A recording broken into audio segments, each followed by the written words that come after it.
Hi guys, Ryan Hembree here, and in this video I want to talk about a really exciting scientific discovery. And it's the discovery of soft tissue along with blood vessels, proteins, and DNA in dinosaur remains. And you know, this is a huge discovery because dinosaurs are one of the main icons of evolution and are frequently used to discredit the Bible and the gospel message it proclaims. So what are the implications of this discovery?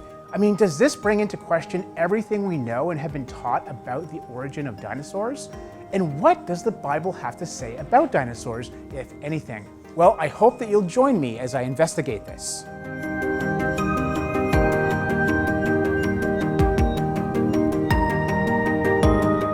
Okay, so before we get to the soft tissue discoveries, we first need to understand that there are two different origin stories regarding dinosaurs: the biblical story and the secular story. And these stories are very different. And even though a lot of people think that the Bible has absolutely nothing to say about dinosaurs, they are actually found on the first page of the Bible in Genesis chapter 1. Because notice here, the Bible says that God created land animals on the same day He created man, the sixth day of creation. This means that according to the Bible, dinosaurs, which were land animals, lived alongside human beings in recent history. In contrast, evolutionary theory separates man and dinosaurs by more than 65 million years. And despite this latter idea being the majority view today, believe it or not, real-world data contradicts it and supports the biblical creation account instead. For example, one of the most startling discoveries that rocked the evolutionary world came when fellow evolutionary scientist Dr. Mary Schweitzer and her team found soft tissue in dinosaur bone that contained blood vessels, proteins, and even DNA. And well, you don't need to be a scientist to realize that soft tissue with such fragile and complex biological structures couldn't possibly last anywhere close to 65 million years. In fact, realistically, we shouldn't even be counting in millions of years, but rather in thousands. And radiocarbon dating confirms this time frame, because dinosaur remains have been found to contain carbon-14. And without getting technical, anything that contains carbon-14 can only have a possible age limit of 100,000 years. And as I just said, that's only a maximum age.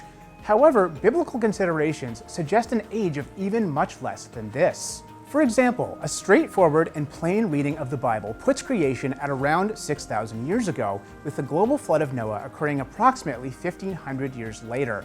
In this scenario, the rock layers containing dinosaur fossils as well as other petrified life forms was mostly formed as a result of this year-long flood event, which means that the dinosaur remains in question would date to the time of the flood, approximately 2500 BC, and therefore would only be about 4,500 years old.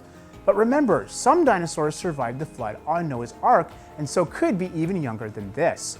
And this biblical age is perfectly consistent with the facts of science, the soft tissue discoveries, and the presence of carbon-14, but is devastating to the evolutionary millions of years scenario. Now, of course, secular scientists don't accept these conclusions, and as expected, they do their best to explain it away.